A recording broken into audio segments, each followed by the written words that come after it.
자, 그럼 결국 제일 중요한 질문이 남죠. 그래서 뭐가 제일 효과적이냐? 이게 가능했다면 이미 사람 치과에 기적의 신약으로 나와 있어야 합니다. 그렇기 때문에 저는 이런 제품은 개인적으로 추천드리지 않습니다. 과연 실질적으로 플라그와 치석 억제에 가장 효과적인 것은 무엇일까요? 정답은 안녕하세요 여러분, 바네입니다. 오늘은 강아지, 고양이 덴탈 제품 총정리 편입니다. 여러분, 덴탈검, 덴탈 스프레이, 덴탈 파우더 이 중에 우리 아이에게 뭐가 제일 좋을까요? 광고를 보면 다 좋아 보이는데 진짜 치석 관리에 도움이 될까요? 사실 양치가 제일 중요하다는 건 다들 아실 겁니다. 그런데 문제는 양치를 너무너무 싫어하는 아이들이 많다는 거죠. 실질적으로 매일 완벽하게 하기가 쉽지가 않습니다. 그러다 보니 보호자님 입장에서는 뿌리기만 하면 된다, 먹이기만 하면 된다, 이런 제품들에 혹할 수밖에 없어요. 그래서 오늘은 덴탈 제품별 특징과 한계, 인증 기준, 그리고 우리 아이 상황별 추천 조합까지 한 번에 정리해 드리겠습니다. 여러분, 시중에 이렇게 덴탈 제품들 정말 너무너무 많죠? 덴탈검, 덴탈추, 덴탈 스프레이, 파우더까지 종류도 아주 다양합니다. 그리고 대부분 광고를 보면 플라그와 치석 관리에 엄청난 효과가 있는 것처럼 말해요. 뭐 견체공학적 설계로 치석을 물리적으로 뜯어낸다, 스프레이만 뿌리면 단단한 치석이 사르르 녹아내린다, 이런 문구를 보면 솔직히 좀 혹할 수밖에 없습니다. 그런데 여기서 가장 먼저 바로잡아야 할 게 있는데요. 이미 굳은 치석은 집에서 제품만으로는 해결하기 어렵습니다. 한번 냉정하게 보겠습니다. 사람 치의학처럼 어마어마한 자본과 연구가 들어가는 분야에서도 이미 단단하게 굳은 치석을 가글이나 스프레이로 녹여 없애는 제품은 존재하지 않습니다. 결국 치과에서 스케일링으로 물리적으로 제거하죠. 물론 사람과 강아지, 고양이의 구강 환경은 다르지만 치석이 굳어지는 기본적인 원리는 비슷합니다. 그런데 만약 치석만 하루 만에 녹을 정도로 좀 강력한 성분이라면 우리 아이 잇몸이나 치아 표면은 정말 괜찮을까요? 사실 보호자님들이 이런 광고에 끌리는 건 너무 당연합니다. 양치는 중요하지만 현실적으로 매일 지키기 너무 힘들잖아요. 그리고 쉽게 끝나는 관리라는 말에 더 눈이 가죠. 특히 반려동물 덴탈처럼 잘 모르는 분야에서는 특허, 임상, 전문 설계 같은 말이 좀 더 크게 느껴집니다. 그래서 제품을 볼 때는 광고 문구보다는 실제 역할이 무엇인지 명확하게 보셔야 합니다. 그렇다면 도대체 어떤 기준으로 제품을 골라야 할까요? 가장 객관적인 기준이 바로 VOHC 인증입니다. 이 제품을 회사가 제출한 임상과학 데이터를 수의 치과 전문가들이 직접 검토해서 플라그와 타르타르, 치석 억제 효과가 입증된 제품에만 인증 마크를 부여합니다. 즉, 이 VOHC 인증 마크를 받았다면 최소한의 효과는 기대할 수 있다는 것이죠. 단 여러분, 이 VOHC 인증 마크가 만병통치약은 절대 아닙니다. 이 VOHC는 예방을 인증한 것으로 이미 굳은 치석을 스케일링처럼 떼어준다는 뜻이 아니에요. 즉, 예방 성격의 큰 보조제라는 것입니다. 해당 VOHC 인증 제품 리스트는 이렇게 1년마다 갱신해서 사이트에서 투명하게 공개하고 있습니다. 궁금하시면 들어가셔서 강아지와 고양이 리스트 한번 쭉 확인해 보세요. 자, 그럼 결국 제일 중요한 질문이 남죠. 그래서 뭐가 제일 효과적이냐? 여기 뭐 덴탈검, 덴탈추, 덴탈 스프레이, 파우더가 있습니다. 과연 실질적으로 플라그와 치석 억제에 가장 효과적인 것은 무엇일까요? 정답은 이 리스트 안에 없습니다. 바로 칫솔과 치약입니다. 이건 조금 뻔하게 들릴 수 있는데 그래도 가장 확실한 방법이에요. 이유는 간단합니다. 치석이 단단하게 굳기 전에 플라그를 매일 물리적으로 닦아내는 방법이 가장 효과적이기 때문입니다. 즉, 덴탈 제품은 어디까지나 보조제고 양치를 대신할 수는 없습니다. 조금 힘들더라도 칫솔과 치약으로 꾸준히 닦아주는 게 플라그와 치석 관리의 기본입니다. 왜냐하면 사람과 다르게 강아지와 고양이의 입안은 알칼리성입니다. 이 알칼리 환경에서는 충치균이 거의 살지 못해 충치는 잘 안 생기는 대신 침 속의 칼슘이 플라그와 결합하는 속도가 엄청나게 빠릅니다. 그래서 양치를 하지 않으면 빠르면 24시간에서 48시간 이내에 플라그가 돌처럼 굳기 시작하죠. 결국 물리적으로 닦아내는 양치가 무조건 1순위입니다. 그럼 어떤 칫솔이 좋을까요? 이 치약은 VOHC 인증을 받은 제품들이 있으니 생략하고 칫솔만 보겠습니다. 이 VOHC에서는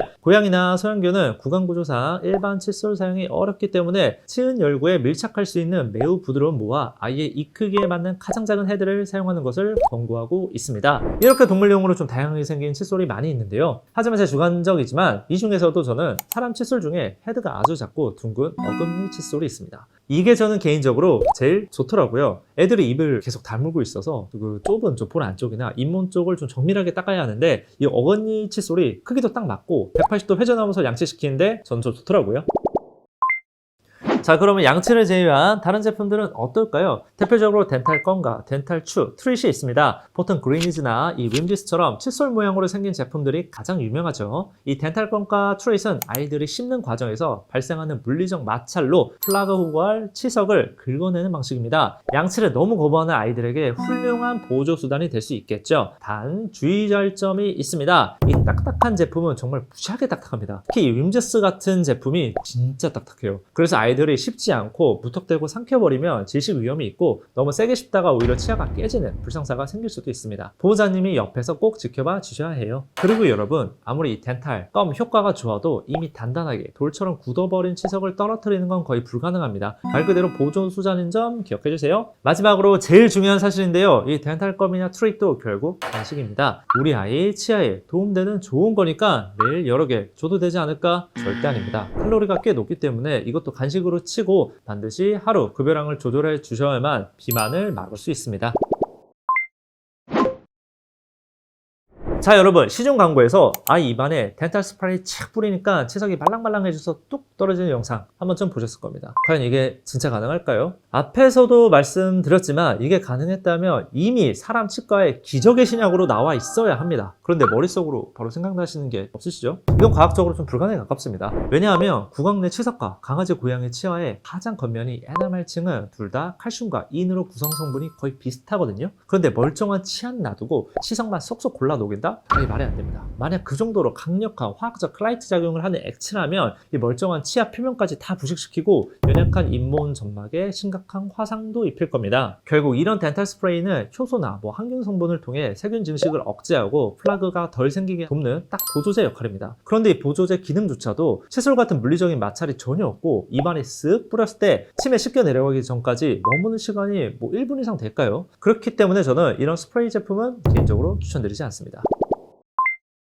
자, 마지막으로 파우더 형태입니다. 이 파우더 카테고리에서 가장 유명한 제품이 하나 있죠. 바로 플라그 오픈입니다. 이 제품은 VOHC 기준으로 플라그와 치석 억제 효과가 입증되었고 파우더의 특정 성분이 플라그 형성을 억제하고 굳어가는 치석을 말랑하게 약화시키는 효과가 있다고 주장을 하고 있어요. 그런데 여기서도 착각하시면 안 될 것이 이 파우더만 먹는다고 이미 돌처럼 딱딱하게 굳은 치석이 마법처럼 사르르르 없어진다? 절대 아닙니다. 이건 정확하게 작용되는 좀 기전을 보셔야 해요. 이 플라그 오픈 파우더는 해조류로 구성되어 있습니다. 이게 반려동물의 몸속으로 들어가 흡수되면 분비되는 침에 특정 유효 성분이 섞여 나옵니다. 즉 아이의 침 자체가 이 플라그와 치석 형성을 억제하도록 돕는 것이 진짜 기전인 것이죠. 겸사겸사 향분 효과도 있어서 구취도 좀 줄어듭니다. 하지만 여러분, 이 파우더도 결국 하나의 보조제입니다. 파우더 스스로 치석을 긁어내는 물리적이고 직접적인 마찰을 만들 수 없기 때문에 무조건 양치를 병행해 주셔야 합니다. 단순하게 밥에 파우더만 툭툭 뿌려 먹는다고 안심하시면 안 돼요. 그리고 마지막으로 정말 중요한 주의사항이 하나 있는데요. 이런 해조류 파우더에는 요오드 성분이 꽤 많이 들어있습니다. 그렇기 때문에 노령결이나 노령물 중에 갑상선 관련 질환이 있거나 약을 먹고 있는 아이라면 반드시 급여 전에 담당 수의사 선생님하고 상담을 하셔야 합니다.